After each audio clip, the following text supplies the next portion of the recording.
I've supported myself since I was 16, never took a cent from my parents, worked 2 jobs, skipped vacations, and finally bought my first house at 24. At the family barbecue, my MOM pointed at me and screamed, "You stole your brother's future." A week later, I got served. My parents were suing me for ruining his chances. What happened next was absolutely hilarious. Emily Carter grew up in a sleepy town tucked between cornfields and strip malls in rural Ohio, where most people followed the same script.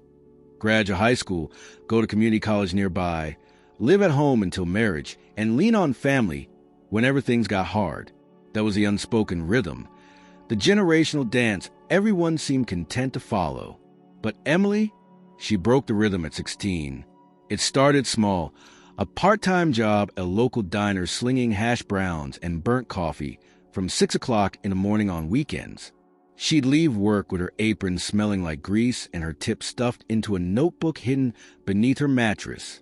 On weekdays, she'd clock in at the 24-hour gas station after school, doing homework on the counter between customers buying scratch-offs and Mountain Dew, while others her age were taking spring break selfies in Miami or ordering pizza with their parents' credit cards.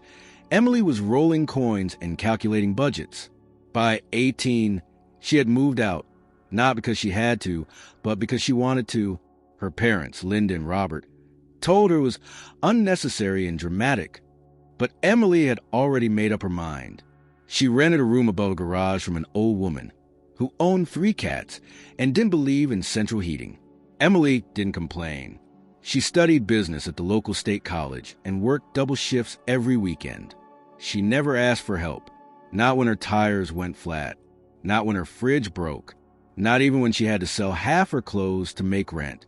Vacations? None. Parties? Rare. Dates? Practically non-existent. Every dollar she earned went into a savings account labeled someday. She told herself it would all be worth it, that someday she'd have a home of her own.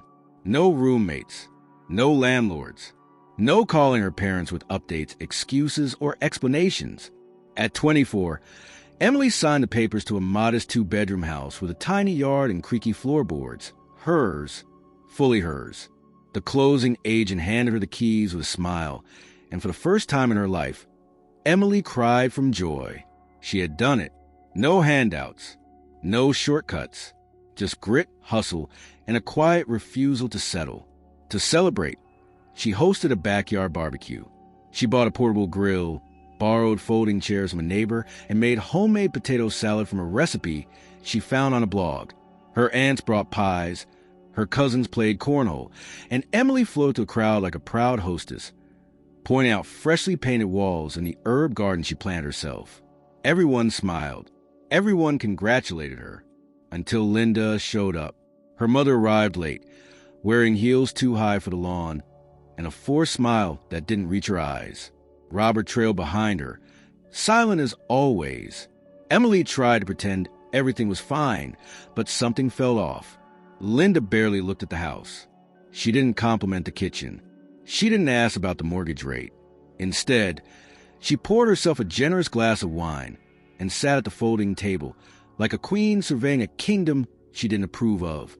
Emily handed her a plate of ribs. "Mom, try these. I followed your recipe."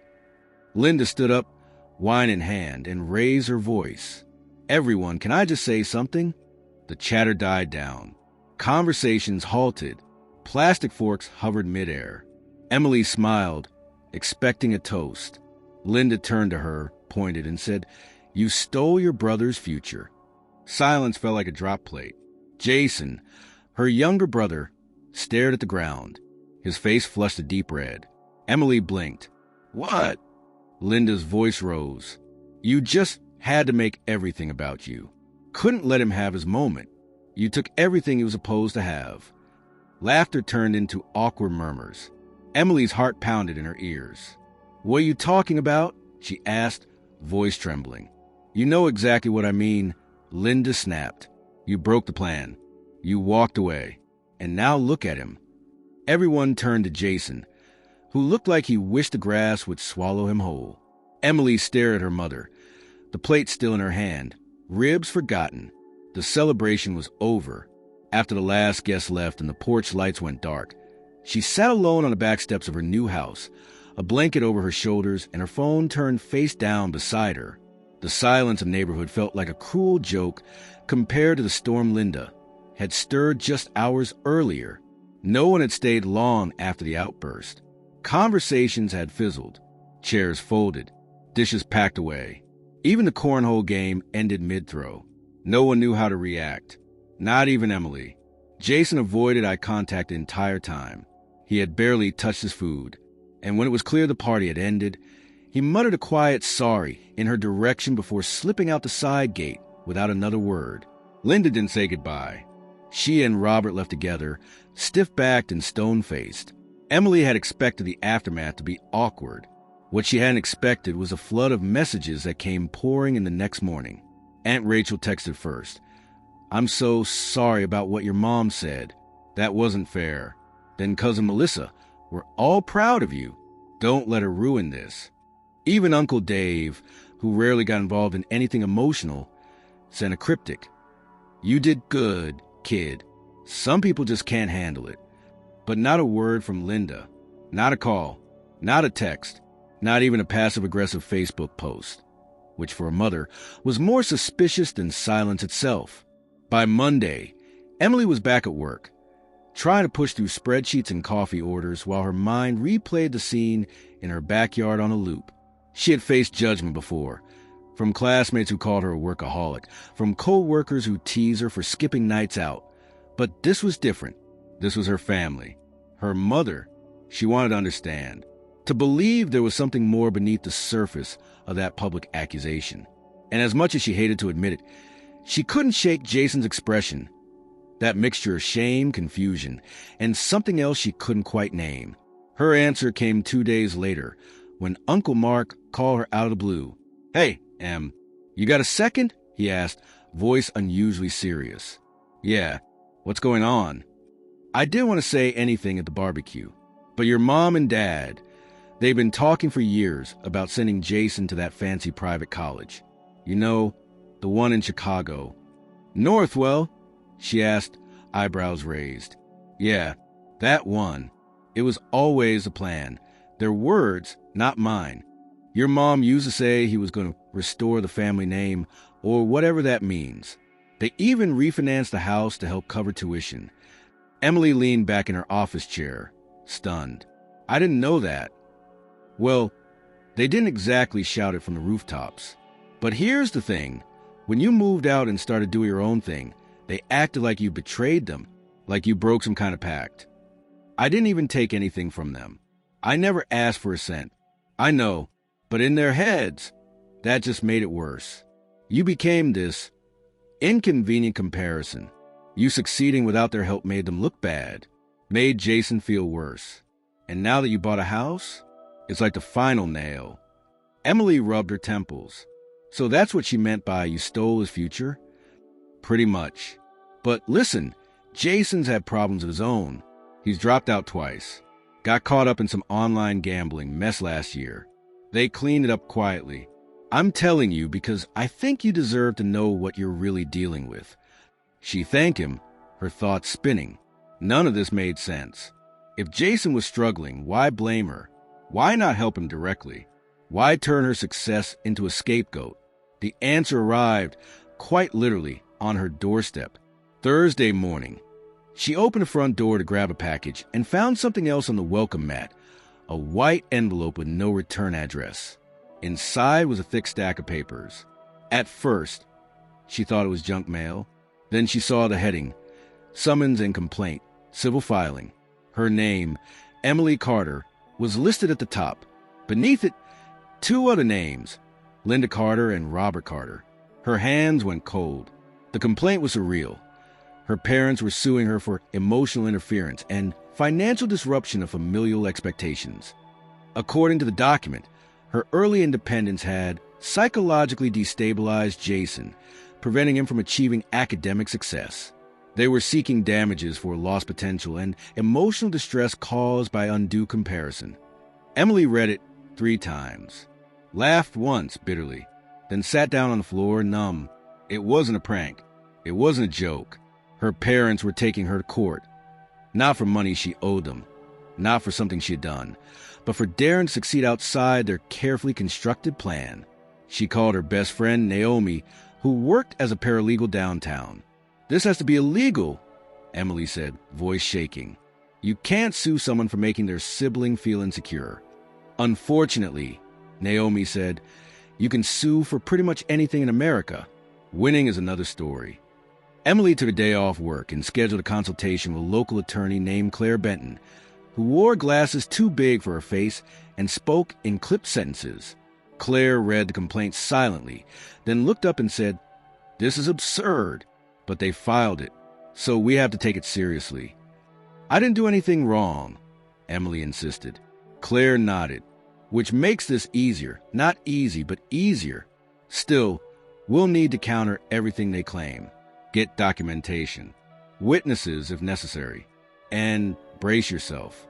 This is going to get uglier before it gets better." Emily sat back, still trying to make sense of the phrase financial disruption of familial expectations. How could anyone, let alone her own parents, put that into legal language with a straight face? She was about to find out. Later that week, Jason texted her for the first time since the barbecue. "Hey, I didn't know they were going to sue. I swear, I don't want this." She stared at the message for a long time before replying. "Then stop it." His response came 5 minutes later. "It's not that simple." Emily didn't answer. She had nothing left to say. The house no longer felt like a victory. It felt like a battleground. The walls echoed with doubt. The kitchen, once filled with the smell of barbecue and laughter, now sat quiet. She tried to clean, organize, distract herself, but the weight of betrayal settled over everything. She wasn't angry because they misunderstood her. She was angry because they didn't understand, and still chose to punish her for it. The court date was set for 3 weeks later. Claire assured her it would likely be a brief hearing. But deep down, Emily knew this wasn't just about legalities. It was about everything unspoken in her family. The resentments, the comparisons, the expectations she had never agreed to, and she wasn't going to back down. Claire's office had the sterile chill of professionalism. Cold air, gray walls, and a clock that ticked too loudly. Emily sat stiffly on the leather chair, arms crossed, watching as Claire flipped through the legal document again, pen tapping against the edge of the folder. Emily had come prepared with notes, timelines, even screenshots of text messages, but none of that compared to what Claire handed her next. "They included these," Claire said, sliding over a printout with highlighted passages. "Emails between your mother and a financial consultant." Emily leaned forward. The email spanned a period of 6 years. They detailed contributions to an account labeled Jason Education Fund, with specific notes about projected tuition, room and board, a private tutor for SAT prep, and even reserved for living stipends through graduate school. One line, dated back to when Jason was still in high school, read, "Assuming Emily continues to self-fund, this will free up full resources for Jason's academic trajectory." Emily's eyes narrowed. "So they plan to finance everything for him and nothing for me?" "It seems that way," Claire said. "And while that's not illegal, it certainly supports the idea that your success didn't deprive him of anything. If anything, they had more available because you stepped away." Emily didn't say anything at first. Her mind was spinning too fast. There had always been a subtle difference in how her parents treated her and Jason. She just never imagined it had been so calculated. A few days later, she got another unexpected call, this time from Aunt Rachel. "Emily," Rachel said, her voice lower than usual, "I've been sitting with this for a while, but after what happened, after that lawsuit, I think it's time you know something." Emily sat down at her kitchen table, tension building again. "Years ago, right before you moved out, your parents sat the family down. Me, Uncle Dave, your grandma. They said you'd rejected their guidance, and that from that point on, they were focusing on Jason. Your mom said he had more promise and needed all the support possible. It was awkward. Grandma was furious. She told them they were wrong to cut you out just because you chose to be independent." Emily closed her eyes, her stomach tightening. "They told you I was rejecting them? They made it sound like you were the one who wanted to be estranged." That you didn't want help, didn't want to be part of the family plan. Honestly, we didn't know what to think.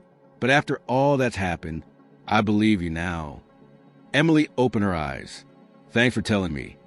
That's not all. Mark mentioned Jason's tuition fund. But I think there was more. I remember Linda saying they were going to use some of your college savings too. The money your grandparents left for you both. Do you remember that account? Emily froze. You mean the trust Grandpa Jack set up? Exactly. You were supposed to get half. But after you moved out, I overheard them talking about consolidating for Jason. That maybe you didn't need it anymore. I thought it was just talk back then. But now I'm not so sure. Emily felt like she'd been punched in the chest. That trust fund was the only real financial safety net she'd ever known about. She had forgotten it even existed, assuming it had been lost in probate or consumed by fees when Grandpa passed. No one had ever mentioned it again, and she had been too busy surviving to ask. After hanging up, Emily did some digging, with Claire's help. They requested records from the financial institution that had managed the Carter Family Trust. The results came a week later. The account had been closed 3 years prior. The last withdrawal had gone directly into the Jason Education Fund. Claire sat with her as she read the documents, her face unreadable. You might have grounds for a counterclaim, possibly even civil fraud, depending on how the fund was structured. I don't care about the money, Emily said. I care that they took it without even telling me, like I didn't matter. Claire nodded slowly. Well, now we have motive. They funneled everything into Jason, and when he still didn't succeed, they needed someone to blame. Emily thought back to all those nights she skipped meals, skipped sleep, worried about making rent, all while her family was sitting on money that had been meant, at least in part, for her. It wasn't just betrayal. It was systemic erasure. And the worst part? Jason probably didn't even know. Determined to confront the truth, Emily messaged him that night. We need to talk. In person. Jason responded within minutes. Okay, tomorrow? They met at a quiet park near the old elementary school they both attended. The leaves were beginning to fall, and the air smelled like damp grass and change. Jason sat on the bench with a bottle of water and a nervous look.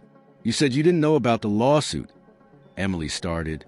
I believe you, but I need to ask you something else. Jason nodded, eyes darting to the ground. Did you know they took Grandpa Jack's trust fund? The one that was supposed to be split between us. Jason looked up sharply. What? No. Are you serious? Emily held out a copy of the financial statement. It was dissolved 3 years ago. All of it went into your college fund. Jason stared at the page. They never told me. I thought the money came from refinancing the house. That too, but they used my half without asking, without even telling me it existed. Jason's voice cracked. I didn't know, Emily. I swear, if I had... She cut him off. I'm not blaming you, but you need to understand something. They've been framing this like I'm the problem, like my hard work somehow hurt you. But all I ever did was stay out of their way. They wrote me off and threw everything at you. And now they're mad because it didn't work. Jason's shoulders sagged. I didn't ask for any of this. I didn't want to be their project. I want to be good enough without all that pressure. I know, Emily said, but that pressure didn't come from me. It came from them.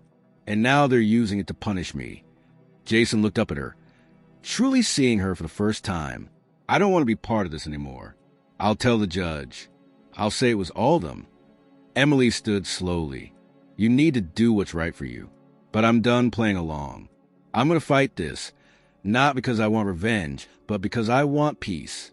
And I'm not going to find it while they're rewriting the truth. As she walked away, she didn't look back.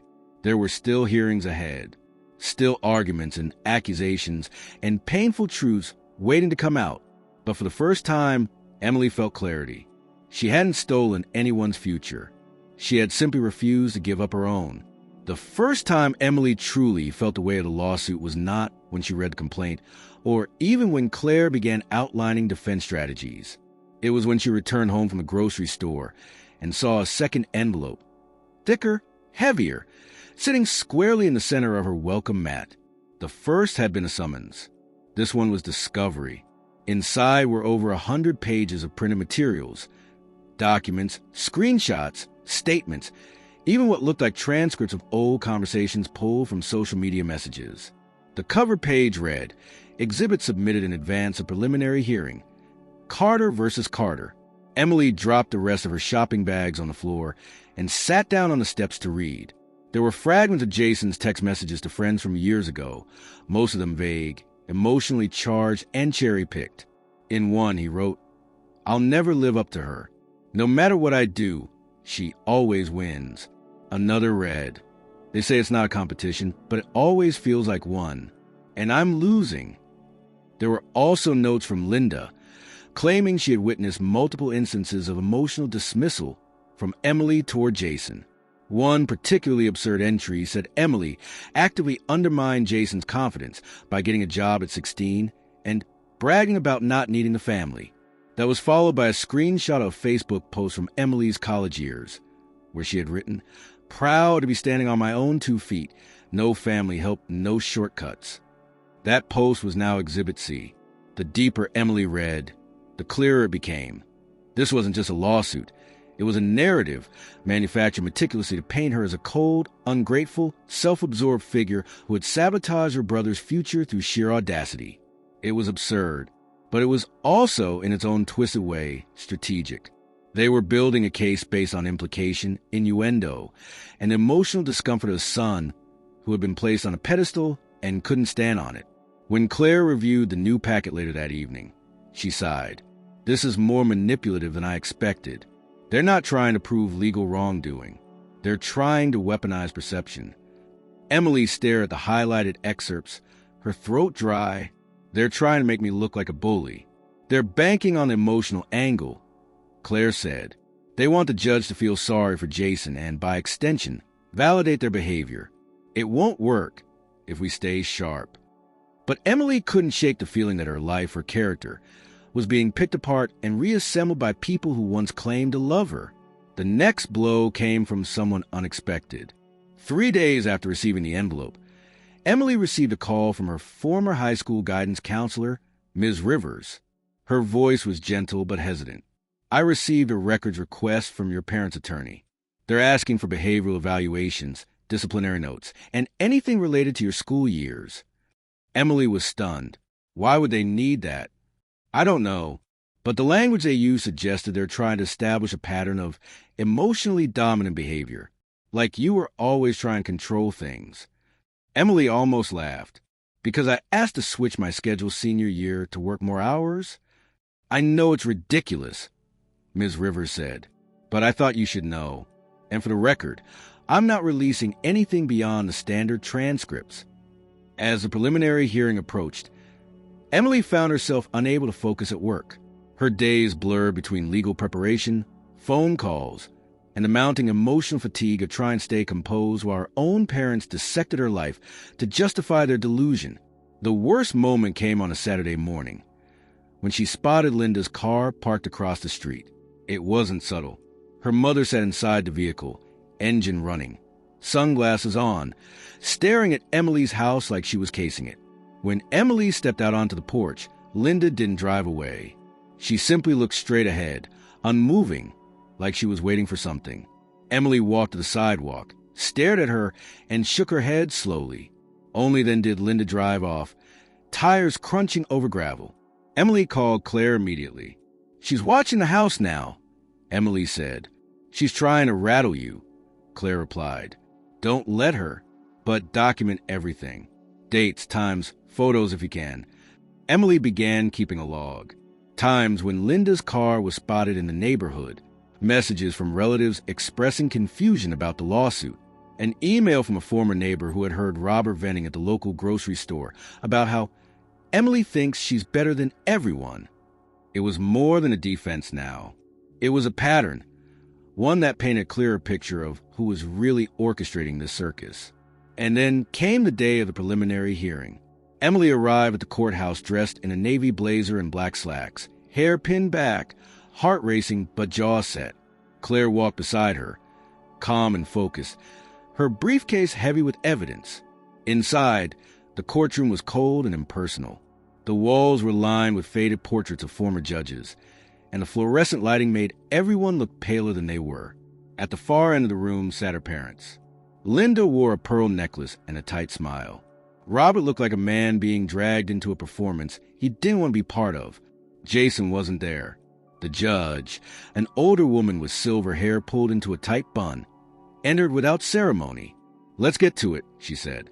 The opposing counsel, a man named Bennett with a voice like honey and the confidence of someone who thought his suit made him invincible, opened with a monologue about emotional sabotage within families and the long-term impact of psychological comparison.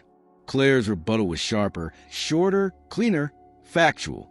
When the judge asked to review the exhibits, Claire stood and handed her a counter packet, a collection of emails, bank statements, the trust fund report, and a key email from Linda dated 4 years prior. In it, Linda had written to a friend, "We had to shift all our focus to Jason after Emily chose her path. She'll be fine. Jason needs us more." The judge read in silence for several minutes, flipping pages slowly, her expression unreadable. When she finally looked up, her eyes moved between the two parties. "Let me be very clear," she said. "This is a civil matter rooted not in finances or legal obligations, but in a deep familial fracture. That said, this court will not entertain cases grounded in emotional blame without evidence of direct, actionable harm.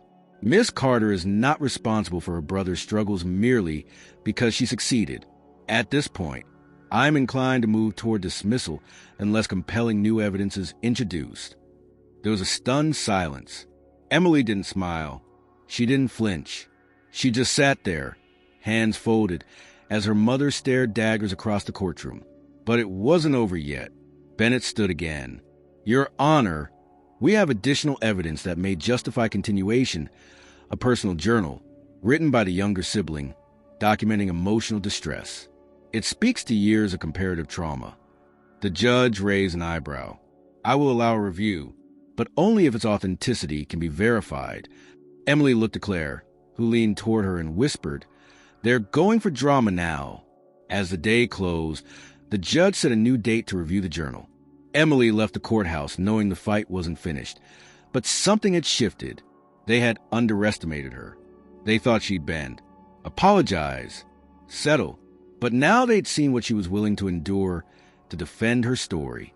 And she wasn't done yet. Emily didn't speak a word on the drive home from the courthouse. Claire offered to walk her through what happened, how close the judge had come to dismissing the entire case, how the mention of the journal had bought the plaintiffs time they hadn't earned. But Emily simply nodded, her gaze fixed on the traffic ahead. What echoed in her mind wasn't the legal jargon. It was her mother's face.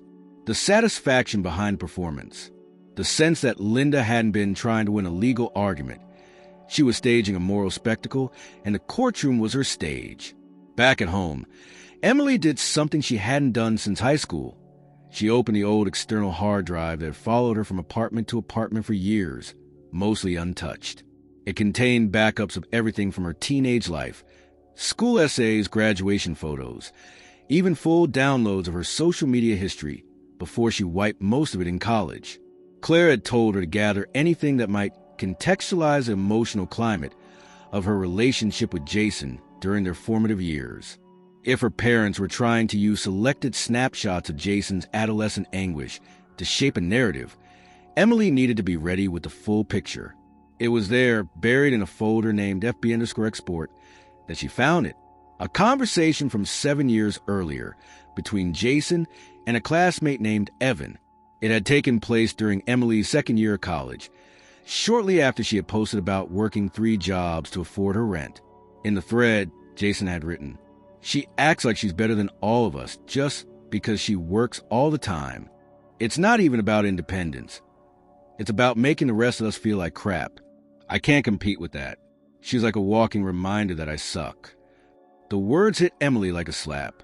She remembered Jason being distant that year, irritable, but she chalked it up to him being a teenager. She had no idea this kind of resentment had already taken root. She didn't cry. She felt numb. Claire reviewed the screenshot in silence the next morning. "This is honestly more helpful than you realize." "How?" Emily asked. It makes me look like the villain he always saw me as. No, it shows that this isn't about anything you did. It's about how your success was perceived by a kid who was already struggling to define himself. He created this narrative because he didn't know how else to cope. Claire pulled out the court's file on the journal Jason allegedly wrote. It hadn't yet been submitted for authentication, but a partial scan had been shared with the court. It included entries that accused Emily of being emotionally absent, passive-aggressive, and impossible to impress.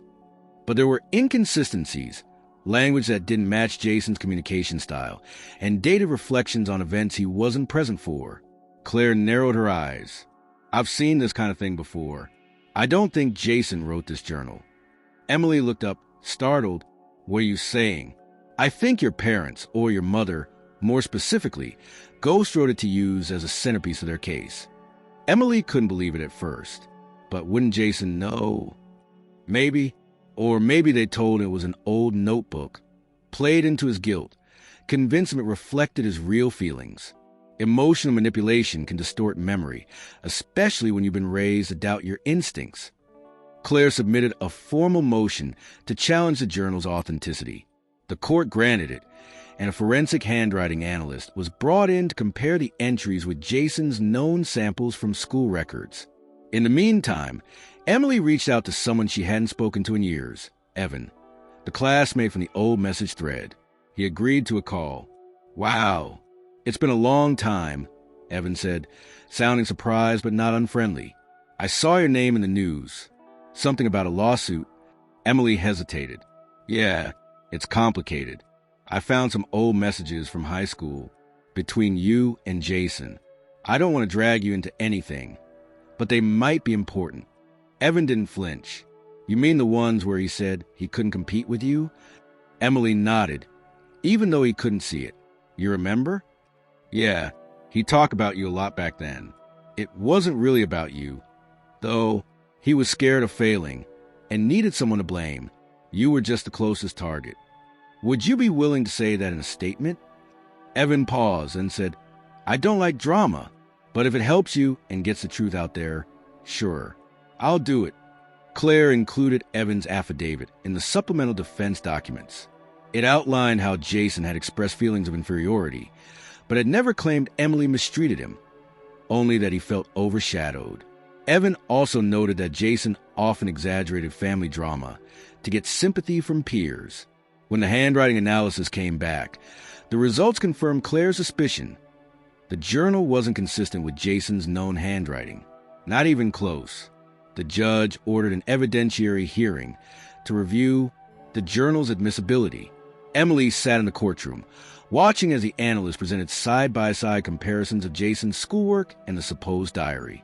The differences were glaring: slant, pressure, letter formation. It was damning. Linda sat stone-faced throughout the presentation. Robert looked like he wanted to disappear. The judge spoke clearly. The court finds the submitted journal lacks sufficient authentication to be admissible as evidence. Emily exhaled for the first time in what felt like days. But the turning point wasn't the expert testimony or even the ruling. It came from Jason himself. As the session ended and the judge prepared to adjourn, Jason stood. He wasn't scheduled to speak, but he rose slowly, hands trembling slightly, and addressed the court. I don't think I want to do this anymore, he said. The judge looked up, surprised. Excuse me? Jason swallowed hard. I didn't write that journal. I don't remember saying half the stuff they claim I said. I'm not sure how we got here, but I know this isn't the way. Bennett tried to interrupt, but the judge raised her hand. Let him speak. Jason looked over at Emily. His eyes were bloodshot but clear. I felt like a failure because I couldn't figure my life out. And yeah, seeing her do everything on her own made me feel worse. But that's not her fault. I know that now. I should have said something sooner. Linda's expression didn't shift, but the tightness in her jaw betrayed her. Jason turned back to the judge. I want to withdraw my name from the complaint. I don't want to be part of this case anymore. The judge gave a slow nod. We'll document your statement and review the formal implications. Thank you for your honesty. When court adjourned, Emily didn't approach Jason. Not yet. She needed time to process the shock of seeing him stand up against the pressure, the lies, the performance that their parents had been scripting for years. Claire put a gentle hand on her arm.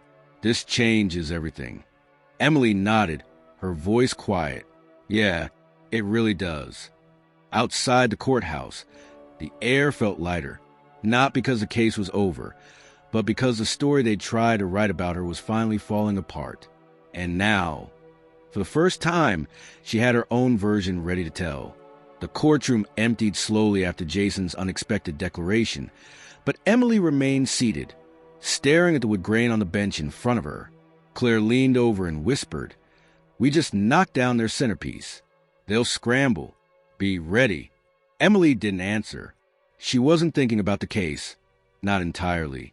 Her mind kept circling Jason's face, the way his voice shook but didn't crack, the subtle defiance the way he looked at Linda when he said he wanted out. It hadn't been rehearsed. It hadn't been coached. It had been real. The moment should have marked a shift toward resolution. Instead, it lit a fuse. 3 days later, Emily's phone buzzed with an email from Claire. The subject line read, "New filing, Supplemental Exhibit F." Attached was a scan of what Linda's legal team was now calling Jason's early academic diary, allegedly written in 8th grade as part of a school project. Claire included a note. "They're trying again, but this time with a different angle, less emotional, more historical evidence. It's weak, but it's dangerous if left unchecked." Emily opened the file and immediately recognized the manipulation. The supposed diary had neat handwriting, far too polished for a 13-year-old boy. Each entry was conveniently reflective, bordering on prophetic, like it had been written with hindsight. One entry described Jason feeling invisible at the dinner table when Emily talked about her after-school job. Another claimed he developed early anxiety because of the pressure to live up to his sister's drive. The final entry, dated just before high school, included a statement that read almost like a thesis. "If I fail, it will be because I was expected to be someone I'm not. Someone like Emily." Emily's stomach turned. It was fabricated. Or worse, it was selectively edited from something real and reshaped into a weapon. Claire called later that afternoon. "They're walking a finer line now," she said. "They know the judge is watching closely after the last journal was disqualified, so they're presenting this as an academic artifact. Something from school records, not a personal item. But it's still being used to argue emotional harm." Emily said, "Even if it was real, how does that prove I did anything wrong?" "It doesn't, but it muddies the waters. And if we're not careful, it could tilt public sympathy, if not the judge's decision." Claire began preparing a motion to challenge the exhibit's admissibility.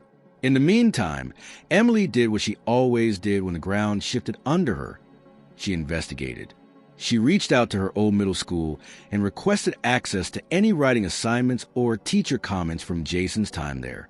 It took some back and forth, but after verifying her identity and confirming Jason's legal name, the school's administrative assistant agreed to send over any available documents related to his 8th grade year. What arrived in Emily's inbox a few days later was a revelation. Among the scanned assignments was an actual class project, a personal reflection journal titled "Growing Up Carter," submitted by Jason in his final semester of middle school. The tone was entirely different. In the original document, Jason wrote about wanting to be a video game designer, how he was excited to learn Photoshop, and how his sister's independence made him curious about what being an adult really means. He mentioned feeling frustrated sometimes, but also admiring her for always finding her own way. The contrast was undeniable. Emily forwarded everything to Claire, who immediately contacted the school to request a certified statement verifying the authenticity of the original project. The school agreed, confirming that no other versions of the assignment had ever been submitted. "This is a breakthrough," Claire said during their next meeting. "We now have official school records that contradict the edited version they're trying to introduce.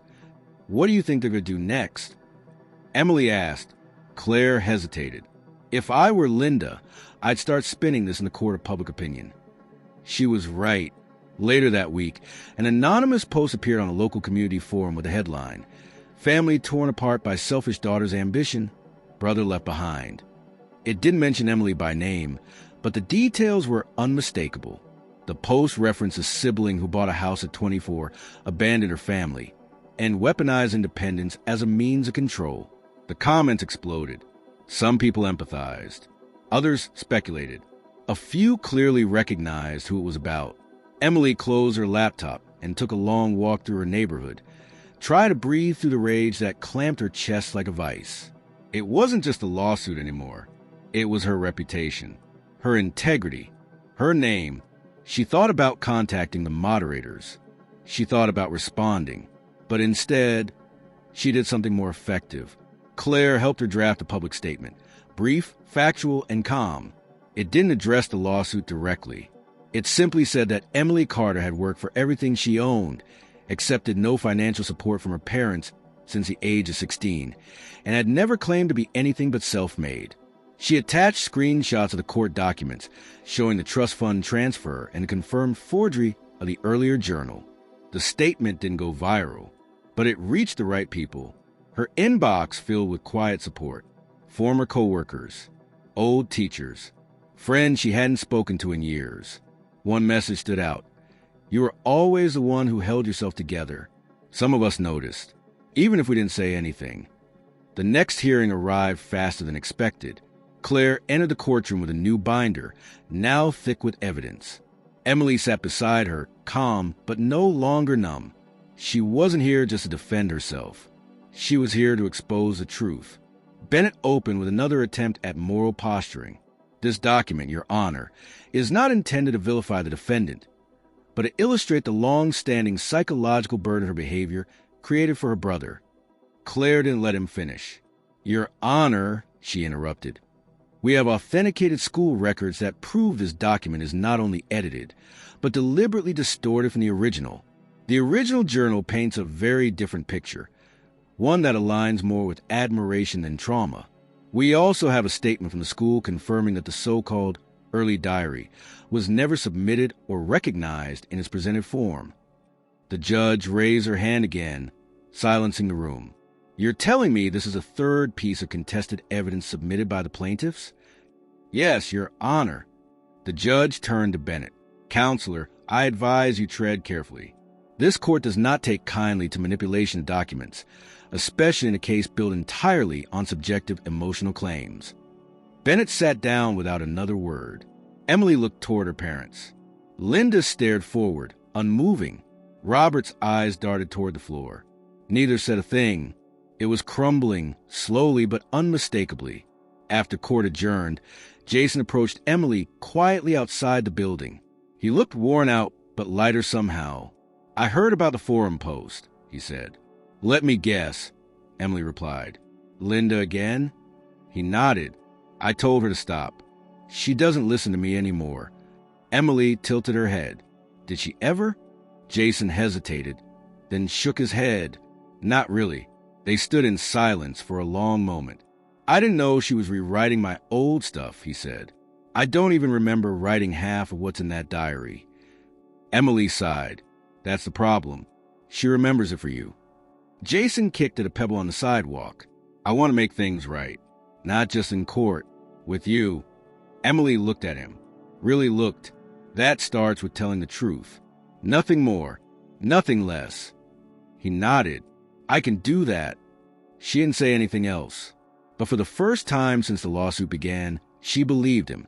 The courtroom battles had drained Emily emotionally, but beneath the fatigue, something sharper had begun to grow. Clarity. The kind that didn't come from catharsis or justice, but from knowing, calm certeza, where she stood. No more guessing at her parents' motives. No more hoping for reconciliation. Their strategy was clear, their tactics manipulative, and their goals, whatever they were, had nothing to do with truth. Claire called early the next morning. I've been reviewing your old emails, the ones you forwarded last week. There's one that stands out March 15th for years ago. Emily reached for her laptop. That would have been during my last year of college. Exactly. The subject line says your decision equals your responsibility. Emily's eyes narrowed. She remembered that message. It was the one Linda had sent after Emily declined an offer to move back home for her final semester. Claire continued. In it, your mother clearly writes, since you made it abundantly clear that you want no part of our support or plans, you're officially excluded from any further financial consideration in this family. That includes educational resources, housing assistance, and inheritance conversations. Emily opened the message on her screen. There it was, verbatim, blunt, cold, unambiguous. She literally says, I'm excluded from any family financial planning, Emily said. Claire's tone sharpened, which means any argument that your success interfered with Jason's trajectory, financially or emotionally, is fundamentally flawed. She excluded you, officially, willfully. Emily reread the email again, her heart pounding. Can we use this? Absolutely. This is a direct contradiction to their claim that your independent choices cause instability. According to their own words, you are no longer part of their plans. This email changes everything. Claire filed a motion that afternoon to enter the email into evidence. She titled the submission Exhibit K, Affirmation of Intentional Exclusion. The motion argued that the plaintiff's own documentation proved that any emotional or financial harm to Jason could not be attributed to Emily because she had already been declared a non-participant in family planning. But the email did more than dismantle their case. It exposed their hypocrisy. Emily realized something else as she scrolled through the email thread. After Linda's cold dismissal, there had been a reply, one she'd forgotten about. It was from her father. His message was shorter, more restrained, but just as revealing. We hope this independence of yours pays off. But don't expect us to wait around if it doesn't. That line lodged in Emily's chest like a splinter.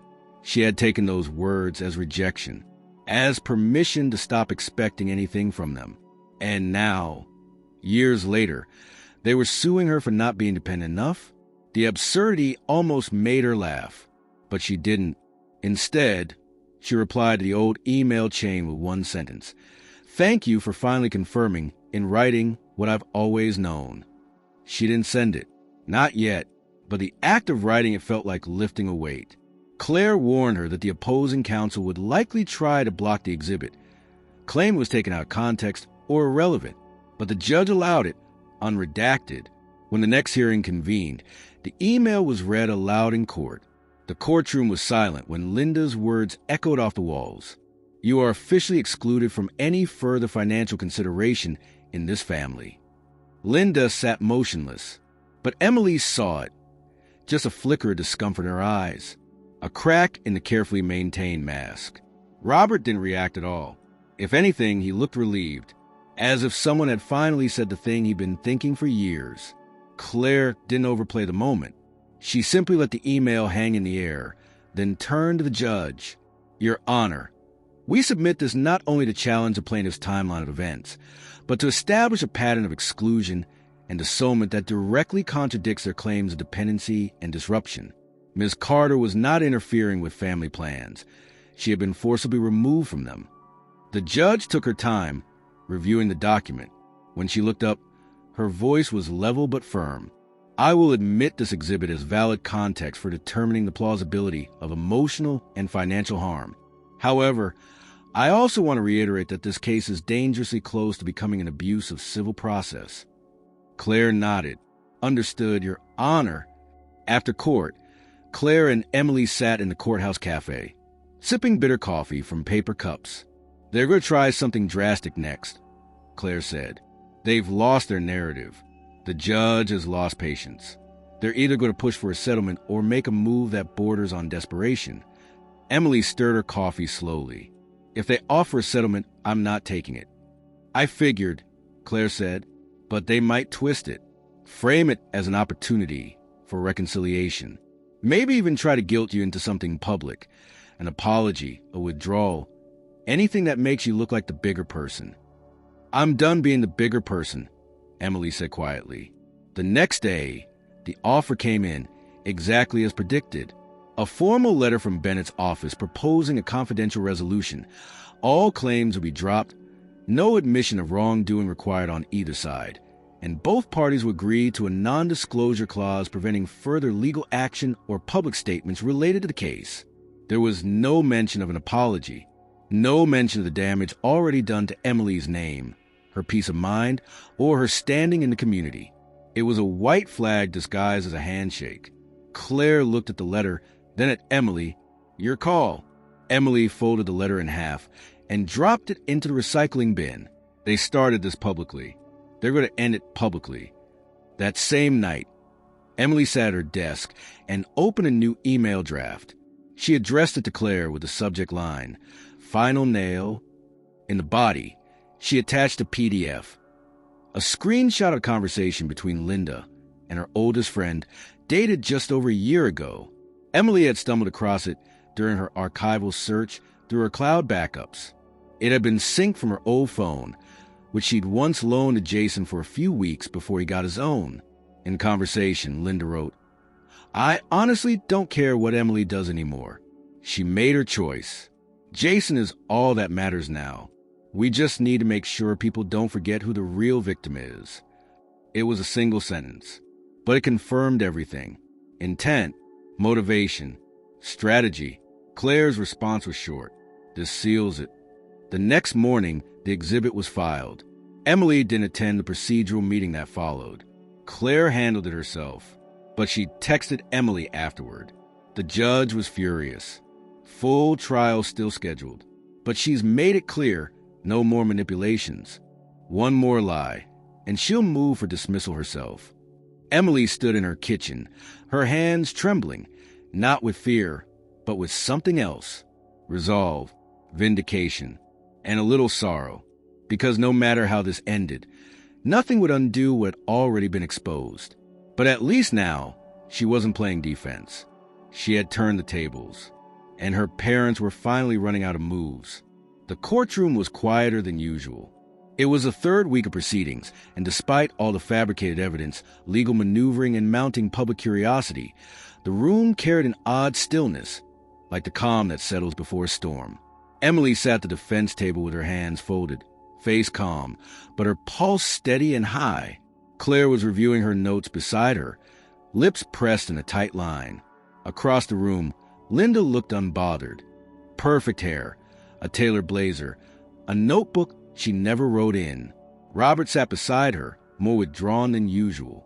His hand stayed clenched on his knee, jaw tight, like someone waiting for a verdict that had already arrived in his gut. The judge had called the session to resume witness testimonies. Claire had requested one key witness be heard before they moved into final arguments. Jason. He entered the room slowly, shoulders slightly hunched, wearing a navy sweater and khaki pants that made him look younger than 21. He didn't acknowledge his parents, didn't even glance their way. When the bailiff directed him to the witness stand, he moved like someone walking into a confessional. He sat, took the oath, cleared his throat. Claire approached the podium.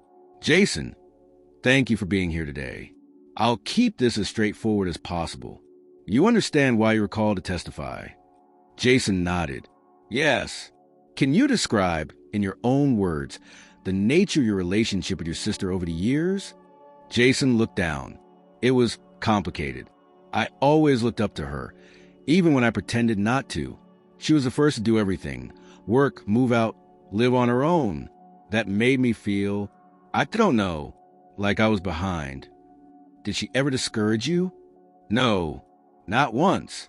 I think I just told myself that, because it was easier than admitting I wasn't doing enough." Claire nodded. "Were you aware that your parents were redirecting all family resources to support your education?" Jason hesitated. "Not at first, but I figured it out later. When I asked about Emily, my mom always said she didn't need help, that she made her choices and wanted to do everything on her own. It became a kind of family rule. Don't talk about Emily." There was a pause in the room. Claire stepped closer. "You were named as a co-plaintiff in this case. Can you tell us how that happened?" Jason's voice dropped. "My mom said it was necessary. That it wasn't really about suing Emily. It was about holding her accountable for how she made me feel. She said I deserved a future, and this was the only way to prove it had been taken from me." "And do you believe that now?" Jason shook his head. "No, I never should have agreed to any of this. I didn't want it. I didn't want to be part of tearing her down just because I couldn't figure myself out."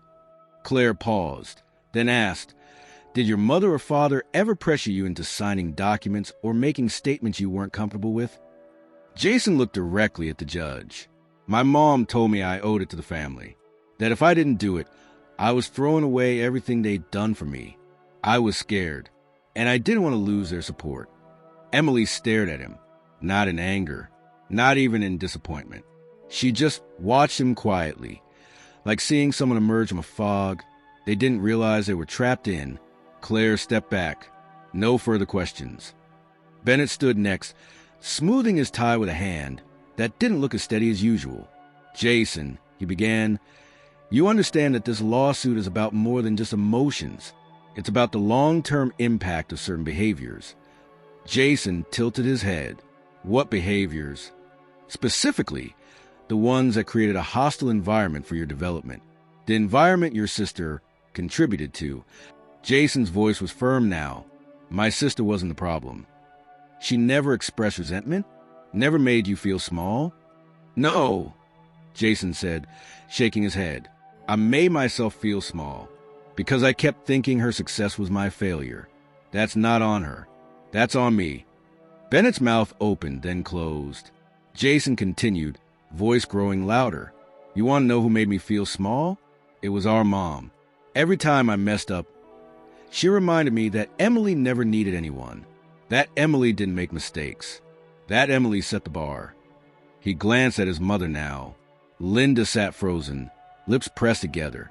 She used my sister's life like a weapon, not against me, against herself.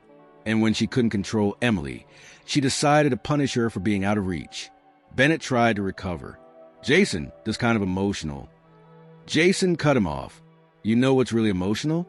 Watching my parents take the one person in our family who did everything on her own and try to tear her down for it. That's what this whole case is. And I'm done pretending otherwise.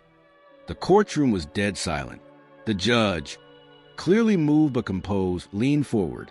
Mr. Carter, do you wish to formally withdraw your participation in this case? Yes, Your Honor, I do. Linda finally reacted. Jason, she started. He didn't turn to her, didn't acknowledge her voice. He simply stood from the witness stand and stepped down, his face unreadable. The judge called a short recess. Claire turned to Emily. Well, she said quietly, that was definitive. Emily nodded, still absorbing it all. I didn't expect him to go that far. He did more than withdraw, Claire said. He shattered their entire premise. During recess, Emily went outside to breathe. The cold autumn air bit at her skin, but it was grounding. She walked to the edge of the courthouse lawn and sat on a bench. A few reporters hovered nearby, but kept their distance, sensing this wasn't the time. 10 minutes later, Jason joined her. He sat a few feet away, not saying anything at first. Finally, he spoke. You probably hate me. Emily shook her head. I don't. I let them drag you through this. I let them put my name on it. I didn't stand up sooner.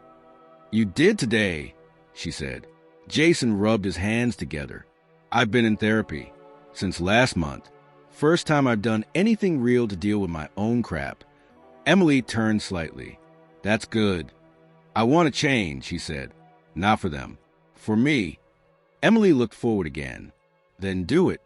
They sat in silence again, but this time it wasn't heavy. It was quiet in a way that means something is finally starting to heal. Back inside the courtroom, the judge reconvened. Bennett attempted a weak motion to restructure the case without Jason's involvement, but the judge wasn't interested. The court finds that the testimony given today substantially undermines the original claims presented. Unless compelling new arguments are introduced in the final hearing, we will proceed toward dismissal. Linda didn't react, but Emily could see her jaw twitching. The silence was deafening. Claire leaned in. We're almost there. Emily nodded. Let's finish it. She knew this wasn't the end. There would be more sessions, more posturing, maybe even last-minute surprises. But Jason's testimony had stripped the case of its foundation. Without him, Linda was just a mother chasing retribution on a delusion. Emily no longer needed to defend her character. The truth had done it for her. The day after Jason's testimony, Emily woke to find her phone buzzing nonstop. Missed calls, text messages, a few notifications from news outlets that had picked up the story after someone leaked details about Jason withdrawing from the case. She ignored most of it, but one message from Uncle Mark caught her attention. "Emily, call me. There's something you need to know about Jason. Don't let this blindside you in court." Her stomach tightened. She called immediately. "Mark didn't waste time. I held off telling you before because I wasn't sure it mattered. But after what Jason said yesterday, you need the full picture. He didn't just struggle with classes. He's been hiding bigger problems. Problems your parents covered up." Emily pressed the phone tighter against her ear. "What problems?" "Jason dropped out of college twice. You knew that. What you didn't know was where some of that tuition money went. He got caught up in online gambling, sports bets, poker sites. Thousands of dollars gone in less than a year. Your parents bailed him out quietly, paid off debts so it wouldn't show up on his record." Emily sat on the edge of her bed, stunned. "I had no idea." "There's more," Mark continued. "Last summer, when he told everyone he was taking summer classes, he wasn't. He went to Vegas. He used money from the education fund for travel. Linda found out, but instead of confronting him publicly, she covered for him. She told everyone he was focused on academics." Emily was silent. The room around her felt suddenly unfamiliar, as though the walls were listening. "Why are you telling me this now?" she asked. "Because I think your parents are desperate enough to spin this against you.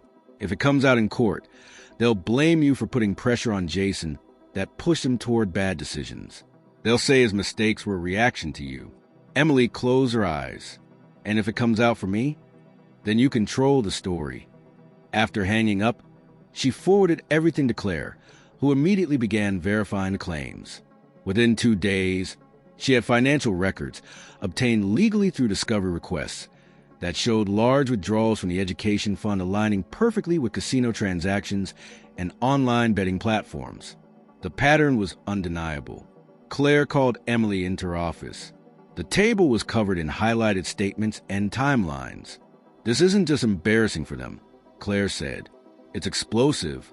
It shows mismanagement, concealment, and possible misuse of funds intended for education. It also reveals why they're so desperate to shift blame onto you. If Jason was gambling away tuition money while you were grinding out double shift to pay rent, the comparison is devastating for them." Emily scanned the documents.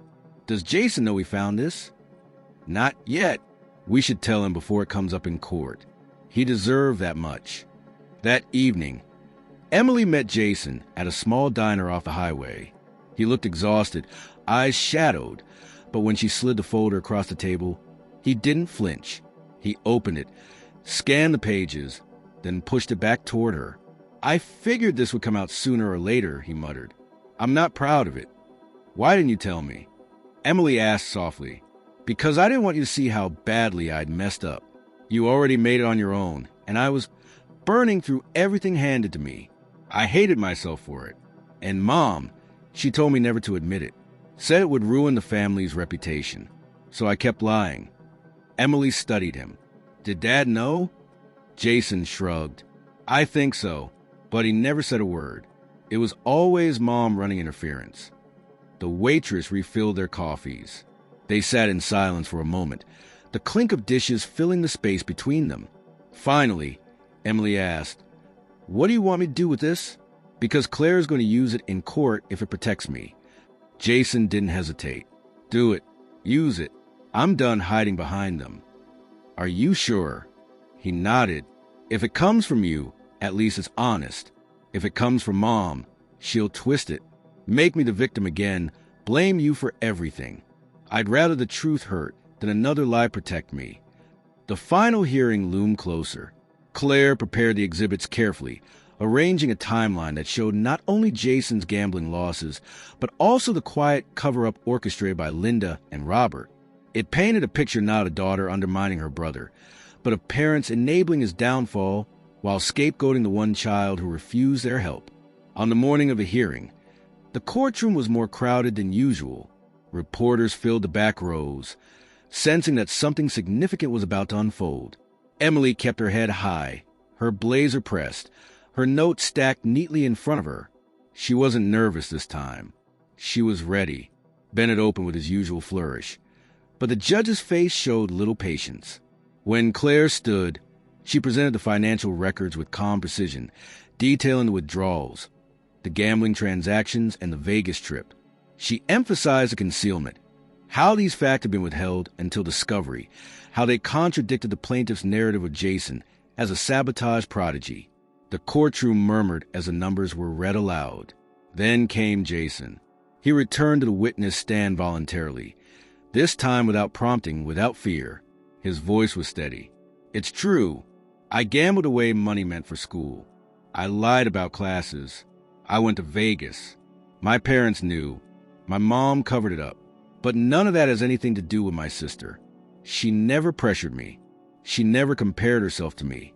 The only comparison I ever heard was from my mom, reminding me that I wasn't like Emily. That's the truth. Linda's face remained impassive, but her knuckles whitened on the table. Robert looked smaller than ever, shoulders hunched, gaze fixed on the floor. The judge leaned back, hands folded. So noted, the testimony corroborates the defense's evidence. This will weigh heavily in the court's consideration. As the session adjourned, Emily felt the shift palpable, irreversible. The case wasn't just crumbling. It was unraveling completely, thread by thread, exposing every hidden flaw her parents had tried to bury. Outside the courthouse, reporters swarmed, shouting questions. Emily didn't answer. She didn't need to. Jason walked beside her, silent but steady. For the first time in years, they looked less like opponents and more like siblings again. And though the final ruling hadn't yet been made, Emily knew the tide had turned. The past was no longer hidden, and the truth was no longer on her parents' side. The courthouse had become strangely familiar to Emily.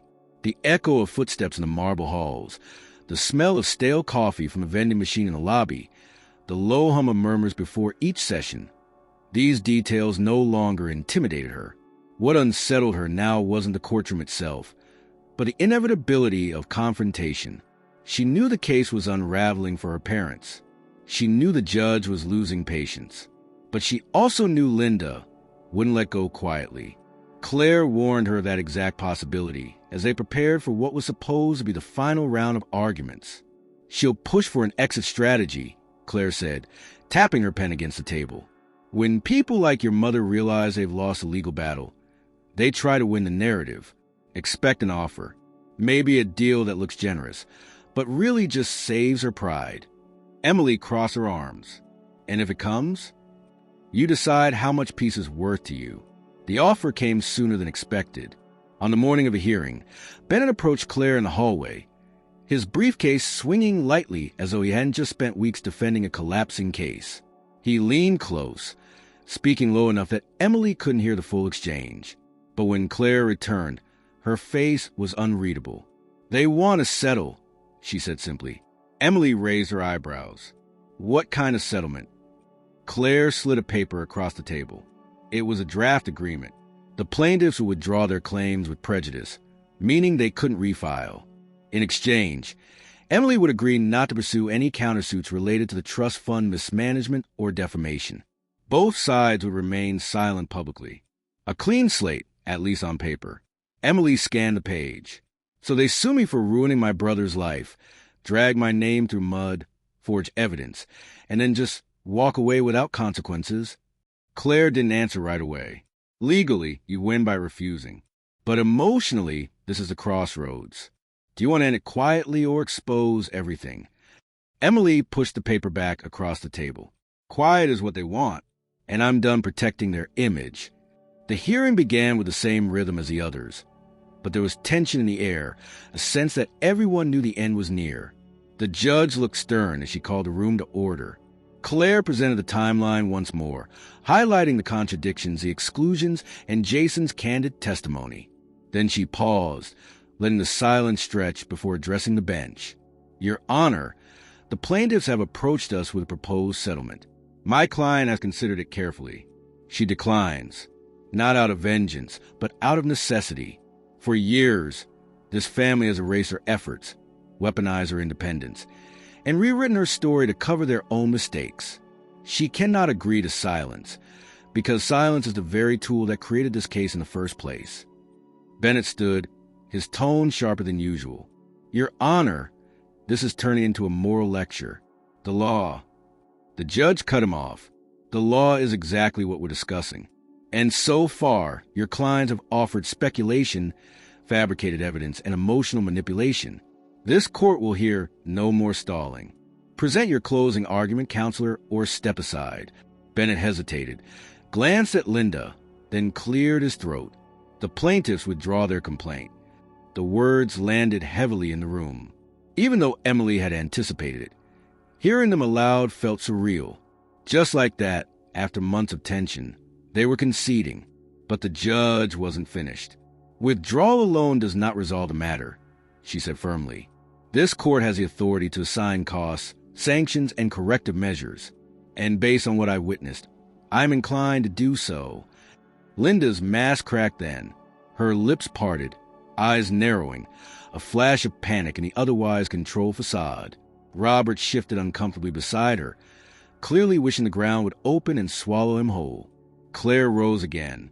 Your Honor, we request not only dismissal with prejudice, but also reimbursement of all legal fees incurred by my client, as well as a written statement acknowledging the baseless nature of the suit. The judge considered it. Mr. Bennett?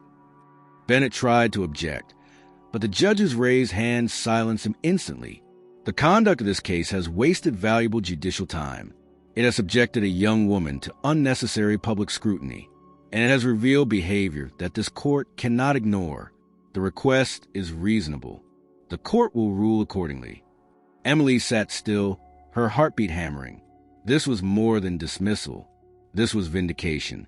Before the judge adjourned, she looked directly at Emily. Miss Carter, you are free to move forward.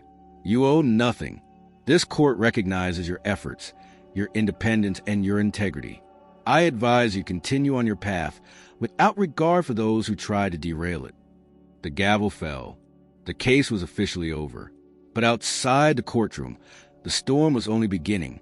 Reporters surged forward as soon as the doors opened, microphones and cameras flashing. Questions flew through the air about the ruling, about Jason, about her parents. Emily kept her chin high and said nothing, just walked steadily through the crowd until she reached the steps outside. Jason was waiting at the bottom, hands shoved in his pockets, his expression solemn. You really didn't take the deal, he said quietly. No, Emily replied. I couldn't. Jason nodded slowly. I think that was the right call. Do you? She asked. He looked down at the pavement. Yeah, because if you had, Mom would have spun it like she won anyway. This way, there's no question. Emily studied him for a moment. You're going to have to face this too. The gambling, the lies. People will know. Jason exhaled heavily. I'd rather live with the truth than keep drowning in lies. For the first time in weeks, Emily allowed herself a small, weary smile. The war was over, but the fallout was only just beginning, and Emily wasn't afraid of it anymore. The courtroom had emptied, but Judge Monroe had not yet left the bench. She remained seated, glasses perched low on her nose, flipping through the thick stack of filings one last time. The echo of her gavel still lingered in Emily's mind, the sound of closure, or so she thought. Claire was gathering her papers when the judge cleared her throat. Miss Carter, Judge Monroe said, her voice steady. Before you go, I have one more matter to address. Emily froze. Claire straightened, surprised. The plaintiffs, still seated reluctantly at their table, turned to face the bench. Linda's hand tightened on the handle of her purse, as if bracing herself for something she couldn't predict. This court has dismissed the case, Judge Monroe continued. But dismissal does not erase the damage done. Not just to you, Miss Carter, but to the integrity of this court and to the truth itself. Bennett stood abruptly. Your Honor, with all due respect. The judge raised her hand. Sit down, Mr. Bennett. You've already tested this court's patience far too often. The lawyer sank back into his chair, his confidence clearly rattled. Judge Monroe removed her glasses, fixing her eyes directly on Emily. You are no longer the defendant in this case. But given what has been revealed, the forged documents, the fabricated journals, the manipulation of family history. It would be irresponsible of this court not to acknowledge the harm inflicted on you. Therefore, I am issuing an order. The plaintiffs are required to submit a formal written apology to you, Miss Carter, within 30 days. That apology will become part of the public record, accessible to anyone who searches this case. A stunned silence filled the room. Linda's face hardened, a flicker of disbelief passing over her features. Robert's shoulders sagged lower, as though the weight of years had finally collapsed onto him. Claire leaned toward Emily and whispered, "That's rare, very rare." But Judge Monroe wasn't finished. Additionally, she said, the plaintiffs will bear the full cost of these proceedings. Court fees, discovery costs, and defense counsel expenses. This court will not allow a baseless claim to drain the resources of an innocent party. Emily's chest tightened, not with fear, but with something closer to relief. For the first time since the white envelope appeared on her doorstep, the scales were finally balanced. Still, Judge Monroe paused once more, her expression softening as she looked at Emily. "Miss Carter, you have endured something no one should have to face. Not from strangers, and certainly not from family. My final note is not an order, but a piece of advice. Do not let this define you. You are more than what was said in this courtroom. Much more." She gave a sharp nod, then rapped her gavel one last time. Court adjourned. The words carried a finality that even Linda couldn't argue with. Outside, the air was brisk. Reporters swarmed again, but Emily and Claire pushed through quickly, avoiding microphones and flashing cameras. Jason followed close behind, his face pale but resolute. When they reached the bottom of the courthouse steps, Claire stopped. "You realize how extraordinary that was," she said to Emily. "Dismissal was victory enough, but a public apology? That's a statement, one that will follow your parents forever." Emily nodded, though her eyes were distant. "They'll never forgive me for this." "They don't have to," Claire replied. "This was never about forgiveness. It was about truth." As Claire left to field questions from the press, Emily stood silently with Jason. He shifted awkwardly, his hands deep in his pockets. "She's not going to write it," he said. "She has to," Emily answered. "No," Jason insisted. "She'll do it, but it won't be what you want. She'll twist it. She'll make herself a victim, even in an apology." Emily looked at him, tired but unwavering. "Then let her. The court will see through it. Everyone will." Jason exhaled, almost a laugh. "You really don't give her any room, do you?" "Not anymore," Emily said. Over the next week, the fallout began to spread. The story of the trial gained traction online. Local papers ran headlines about a family torn apart by false lawsuit, and blogs picked up the angle of the judge's unusual order for a public apology. Some praised the decision as accountability. Others debated whether family disputes belonged in court at all.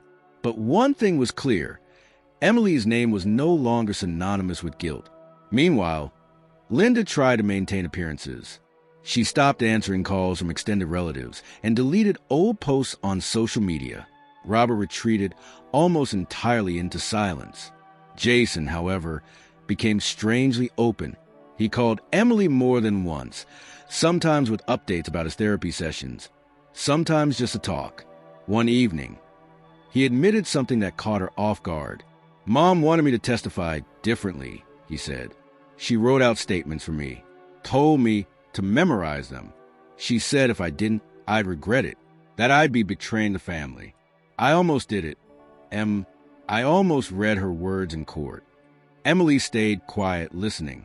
"But when I saw you sitting there," Jason continued, "I realized none of this was about me.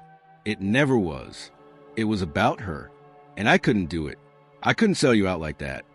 There was a pause, filled only by the sound of Jason's uneven breathing. "I don't know if I can ever make this up to you," he said softly. "You don't have to make it up to me," Emily replied. "You just have to stop letting her use you." For a long time after the call ended, Emily sat alone in her living room, the silence of her house pressing in. She had fought to build this life, brick by brick, dollar by dollar, without anyone's approval. And now, after all the chaos, the walls finally felt like they belonged to her again. But she also knew Judge Monroe's twist. Forcing a written apology would not end quietly. Linda would never surrender with grace. She would scratch, claw, and twist until the very last word was hers. And Emily was ready, because this time, the truth wasn't just hers to hold. It was carved into the record, immutable, unchangeable. The Carter family story had been rewritten at last. Not by Linda, but by the undeniable weight of evidence and the voice of a judge who refused to play along. The courthouse steps had become a familiar backdrop for chaos, but Emily didn't realize how far the story would travel until 3 days after Judge Monroe's ruling.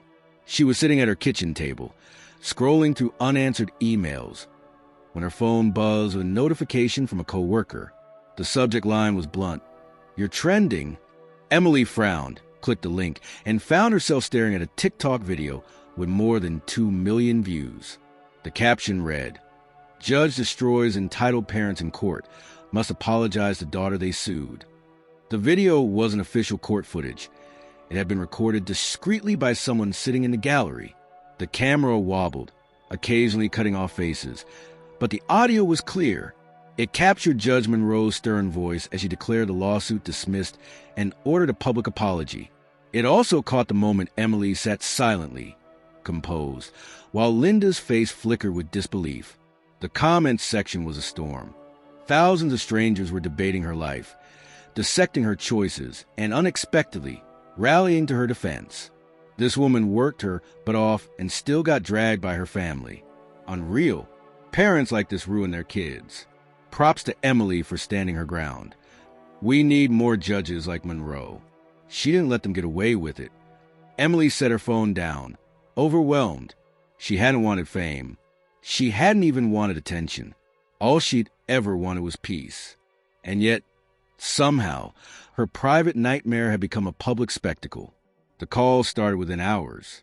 Journalists from local papers, then national outlets, podcasts that specialize in family dramas, daytime talk shows offering exclusive sit-downs. Claire advised her be cautious to protect her privacy, but Emily could feel the tide carrying her whether she liked it or not. It was Jason who broke the silence first. He showed up at her door unannounced, shifting nervously on her porch as if expecting her to slam it in his face. "Have you seen it?" he asked the moment she opened the door. "The video?" "Yeah, I saw." He rubbed the back of his neck. "People at work recognize me. From the background, they keep asking if I'm okay." "And are you?" she asked. Jason hesitated, then gave a faint shrug. "Honestly, better than I've been in a long time. Everyone knows now. There's no pretending anymore." Emily studied him, unsure she believed him, but there was something in his eyes she hadn't seen before, honesty stripped of excuses. Later that evening, she received a call from Naomi, her best friend and the first person she confided in when the lawsuit began. "You realize this could be bigger than just your story, right?" Naomi said, "People are hungry for authenticity, for proof that you can build something without shortcuts. You could use this on your own terms." "I'm not trying to be a symbol," Emily said. "Maybe not, but people already see you as one. That video isn't about your parents anymore. It's about you." Emily stayed quiet, staring at the stack of unopened mail on her counter. Somewhere inside was probably the beginning of the formal apology her parents were now legally bound to write. But her mind wasn't on them anymore. The following morning, another twist hit. A producer from a well-known financial podcast reached out with a pitch, an entire episode dedicated to Emily's journey from 16-year-old working 2 jobs to 24-year-old homeowner. They weren't interested in the lawsuit. They wanted the story of resilience, independence, and hard choices. Claire encouraged her to consider it. This is your chance to reclaim the narrative. Right now, the internet is telling your story for you. If you speak, you take control back. Emily wrestled with the idea. Part of her wanted to disappear, to close the curtains and let the internet's attention move on to its next obsession. But another part of her, the part that had survived double shifts, skipped vacations, and nights of exhaustion, recognized the opportunity. She agreed. The podcast recording took place in a small studio downtown. Emily sat across from 2 hosts who asked thoughtful questions, not about the lawsuit, but about her choices. What it was like to say no to help when everyone else said yes. how it felt to balance homework with overnight shifts, why she chose to save instead of spend when her peers were enjoying the freedom of youth. For the first time in months, Emily wasn't defending herself. She was telling her story in her own words. By the end of the interview, the host thanked her for her honesty, and Emily felt something she hadn't felt in a long time: pride without guilt. The episode went live the next week.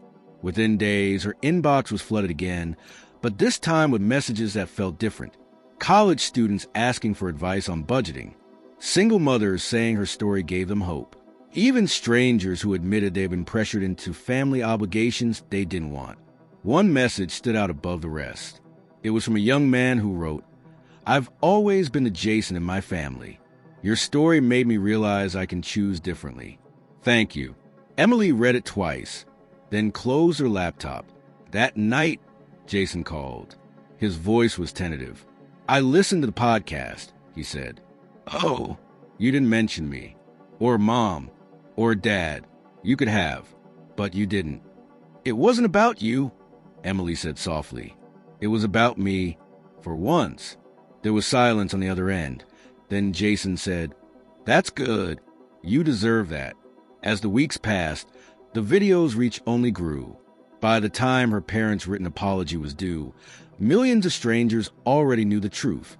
Linda's carefully constructed image was shattered, not by Emily's words, but by her own actions and the judge's gavel echoing through a viral clip.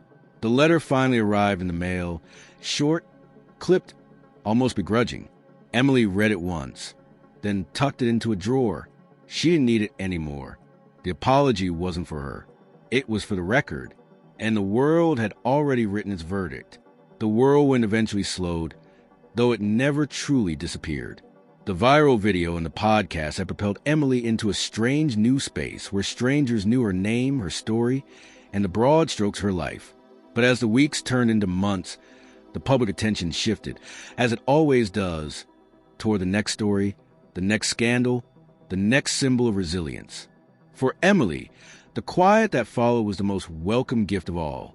She spent her days settling into the house she had worked so hard for, finally taking time to make it her own.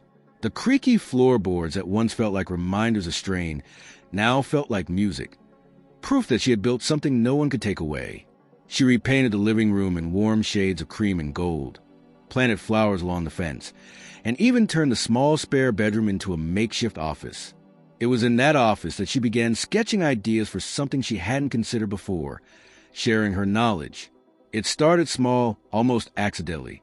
She recorded short videos on her phone about budgeting tips, how to build savings from small paychecks, and the importance of planning for independence early.